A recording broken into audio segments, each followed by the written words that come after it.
It seemed like the players in our first series figured it out, because Luoy showed up in both games, and it was a competitive game. So I guess that's something that the C region is just putting on the table here, guys. Luoy are waiting for the jump to happen, and if you look at those heroes that will burst them down, it's Lunox, it's Ling, and it's Farsa. Whoever gets stunned is gonna be deleted from the map for sure. Yep, and it's confusing. You're gonna have to build physical and magic defense. Team Thailand here, they've got their work cut out for them. But ladies and gentlemen, welcome to Game 1. This is going to be a series of 2 between Team Thailand and Team Malaysia. It's the second series in the Sea-Invitational. Welcome, hope you guys enjoy this one. Here we go. Geek fam gonna stick to their own side of the map, securing the purple here for XORN, who, Wolf, by the way, we know plays a solid tank.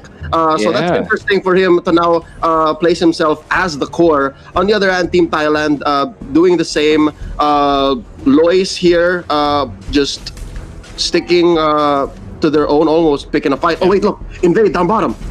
You know, it seems like a fight around the orange buff this time, but the Ling will be able to secure it again. XORN having this retribution means that any kind of contention between buffs, that's going to be always in favor of Team Malaysia. But kind of makes me think that Selena ban from Team Malaysia is not just about banning out the heroes that are very good when it comes to those cheeky picks or those meta heroes. It's more like they want to secure their buffs for the Ling, as they have already set it up. And XORN being the funnel receiver for Team Malaysia, it just means that he will be able to have a very good start in the game. And we know that a fat Ling in the start, in the first few minutes, is always the way to go. Yep, a rotund Ling, if you will. And I think XORN is exactly that at level 4 now. He's trying to pick a fight here with LOYS. Down bottom, it's actually a 3-on-1 situation. ARTZ getting beat down. He disengages though. That's fine. Let's see, up top, they actually put OZORAVEKI on the Lunox, and she's doing all right. XORN here gonna get the river crab. Oh, Rumpel with the jump! Oh, okay, they catch Amy Hack on this Esmeralda, but that is an Esmeralda, and he's already level 4. So doesn't have really so much contention, but with 3 members, oh, there comes the Lunox with the ultimate, and also the Tempest of Blades. Now that I see it, Team Malaysia has got a lot of invulnerability frames for themselves, like having this Tempest of Blades as well as the Brilliance. That means they can really dive. Oh, yo, what's interesting is I think Team Malaysia may have called the wrong shot up top. I mean, of all the targets, they chose the one that's the toughest. I mean, only second possibly to Atlas. It was the Esmeralda, so they did not get the kill there. And I think they lost some time. Their gold lead was so much higher earlier, and now it's what, at 200? So possibly they need to choose their targets better. And I think they need to go hit FRAMEZY or SETH right here. They need to get that Bruno. And if anything, Leo, I just want to say that I have an inside information now with the XP graph really favoring Team Malaysia, 1,000 EXP, which means that they have more than a team fight now. Atlas going to be bursted down. And what did we say during the draft analysis? Anybody who gets stunned will be immediately deleted from the map, even if it's an Atlas. There you go. They'll take what they can. Turtle here secured by XORN. Now they're going to convert to either a kill in mid or the tower up top, and it's round 2 with the Esmeralda. Oh, down goes Hack. Yeah, this time they have connected their shots. Earlier it wasn't the case. Now they want to go for the jumbo. The Atlas catches 3, but where's the follow-up? I think this is more of a defensive Fatal Links coming on from Team Thailand, and they will just back down. That's an ultimate though that they committed, so Team Malaysia obviously will feel more confident now for at least a minute or so. Yep, it's a while before the Fatal Links comes off cooldown. Here we go. MYZMINK with the flicker in, does not commit with the ejector and unstoppable force combo. He lets go, and a push up top by OZORAVEKI. Not much Hack could do. Oh, there's a falling star moon. Goes for the Brilliance. LOYS cannot commit just yet, and that's just Dominus waiting in the wings. Oh, better dare strike just to push him back. You know what's weird? We always see Lunox as that hero that will want to go fight. So we look back maybe a year or so ago, you will say that Lunox needs to fight, but they are staying up top. But anyways, I want to go for Amy Hack this time, and the kill will be there. Ling takes him out, but the Lunox is going to be punished as well as Rumpel on this Kufra. Ling, Zorn going to be receiving that charge coming out from the Jawhead, and more so coming up from the Atlas. In terms of temptation, but will not catch the mark. Farsa is already well away from that part. While this is happening, Team Malaysia is going to be able to get a push onto the bottom lane, courtesy of the Uranus mid lane though, Leo. What is happening now? They're going to convert that win, as small as it is, a 1-for-2. It's still a free turret.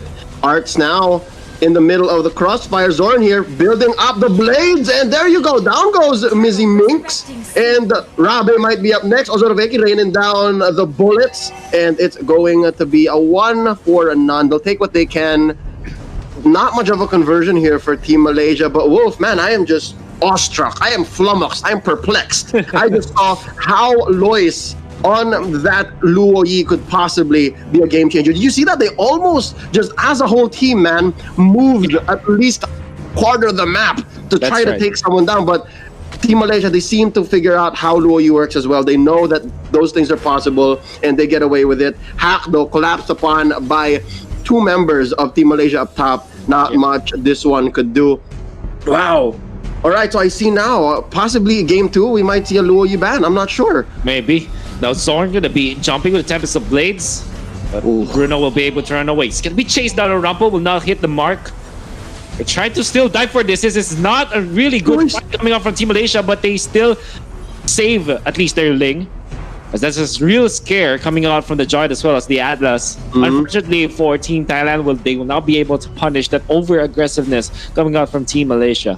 Yeah, and again, Wolf, you mentioned earlier the invulnerability frames, man. That's right. That's what allows Team Malaysia to overextend. Well, what we would like to call sour moves. They're allowed to be a little sour because they got a little sweetness there. They're able to kind of cover up the taste of possibly overextending and save themselves. So with that being said, they're able to push mid, apply some pressure up top, and look at this. Zorn is just all over the map. Man, this is a newfound respect. But wait up! Thrown out is Rumpel. Might have been the wrong target for the Unstoppable Force Hector combo. It's fine.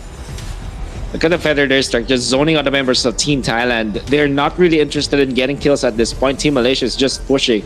Even with this Lunox, he started up top, just constantly pushing the wave and shoving it against Team Thailand. And already afterwards, they transferred into the Lunox into the middle, the Uranus up top, and the Ling onto the bottom, which means that whatever lane Kufra goes, they get a kill, and this is what they do now onto the bottom side. Zorn gonna be punished because of this. There's the shutdown. I'm not sure if there's a worthy trade coming out from Team Malaysia. They did take it nonetheless, and obviously Team Thailand will be happier with that trade-off. And a 1-for-1 resulting in a free turret, man. I'll take that any day. Dominus, though, hold up. Almost caught out by MYZMINK. That was dangerous. Turtle up already. We're a minute away from it turning into the Lord. And let's see. There's another team fight happening, waiting to happen down bottom. Yeah. I go this time. This is Rumpel, not the easiest target to go to, but they did go for him anyways. They isolated Rumpel. Took a lot of time. Actually, OZORAVEKI may be able to. No, not enough damage at this point. Rumpel will be the trade-off for a turret up top, I think. So Team Malaysia are happy to give away their tanks, their utilities, just to get more important macro objectives. Yeah, I don't think that's gonna happen, Wolf. ARTZ is great on the Uranus, but he just doesn't have the raw power, like the basic attacks, to really just pressure a turret just like that. At least not 9 minutes into the game, right? So also something to note here. Sure, Team Malaysia, Geek fam here, they might be winning a lot of their team fights, or a majority of them, especially with this 5-1 turret pushing lead. But do note, FRAMEZY on that Bruno has not died, so there's still hope here. That's an insurance policy. Nevertheless, they catch up the Atlas and they're melting him down. That's Atlas down for the count, and the orange buff as well, belonging for Team Malaysia. Zorn is going to be really happy for this because he is allowed to give some of the buffs to his teammates, like Dominus here on the Farsa, getting that purple buff. And look at the jump. No punishment though. Gets away, and the sticker to put a cherry on top. Just a little embellishment right there, some theatrics. But here we go. That's ARTZ pressuring from within. He gets the hell out of dodge. Now all the lanes are crashing down at the Team Thailand. Man, I think this is just a penetration waiting to happen. Yeah. And after Absolutely. that, yeah, I think they're gonna try to time this just in time for the Lord, right? 40 seconds, maybe even 30 seconds before Lord comes out. They gotta go for the penetrate so that it gives Team Thailand essentially a hole to cover up in their ship, their sinking ship, if you know what I'm talking about, so that they can take the Lord for free. But Team Thailand, they're not gonna lay down and take this, man. They're fighting, but They're fighting. it's a very safe way, though. Oh, ARTZ though. But that is a Uranus that the easiest one to go to. It's away with just slows after the controls from Team Thailand. There's absolutely no way for you to be able to kill out the Uranus. And at this point, with all the farm that he had, he's not that scared of the Bruno. Rumpel just charges up. The Tyrant's Revenge will not commit to it. Oh, by the way, Leo, I just want to say this is a lesson from Team Malaysia on how to like siege the base of your opponents if you can't dive. Just wait for them to commit the mistake. Like what they're doing now. The Atlas shows himself, there's a little bit of punish. And when they commit on the bottom lane, there's a little bit of push up top. So this is how you win these base pushes. But Dominus, Joe, he's in trouble. It's not gonna be enough. The Esmeralda with the jump. They take out the Forster though. Ling in trouble. Will pump the Tempest of Blades to get away. Fatal Links onto 2. They jump away with the Kufra, but the Uranus is not gonna be there. So if there's a lesson for a base siege from Team Malaysia, there's a lesson for pick-offs coming out from Team Thailand. Wonderfully done there. Man, that was the perfect counter punch. I mean, Team Malaysia was just waiting for the haymaker, and Thailand just saw the body. They went for the jab and the hook, taking down ARTZ and Dominus. Not much XORN and OZORAVEKI can do here. This is a little greedy to try to steal that, but again, they have the escape. They have essentially the cheat to be able to jump out of there. There's the Blades, Tempest of Blades. There's the Brilliance. Team Malaysia, again, they're allowed to be a little more sour than your regular lineup. So with that being said, that was a bit of a speed bump in their roadmap to victory. The way that Team Thailand got those pickoffs, again, during that long, drawn-out siege. What's the next move here for Malaysia? Well, what they can do is not do this. This for Team Malaysia. No, do not be this because they are still jumping. Okay, it's a little bit scary there from the north side. What I'm trying to say is that they cannot be so anxious to get those kills or those dives because what they can do is just constantly take the jungle, just get the Lord, for example. That's what they're doing right now. Choke them out. One thing that they have to do is respect the intensity or the significance, the substantialness of the initiations. The substance, there it is, right? Root word, just root word, substance. Yes. The substance of what Team Thailand's initiations can do, because Fatal Links, even if you put an Atlas into a perhaps a 3,000 gold deficit or even more, even 6,000 gold difference, the Fatal Links is still Fatal Links. It still is so strong. There's no item that can save you from that. I mean, there is, but technically speaking, it will never ever reduce the effectiveness of that skill. And that's also true with the ejector. This is what you get a value out of your heroes. So Team Malaysia, they have to respect that fact. Even if they amass like 10,000 gold lead, one good Fatal Links can destroy their lineup.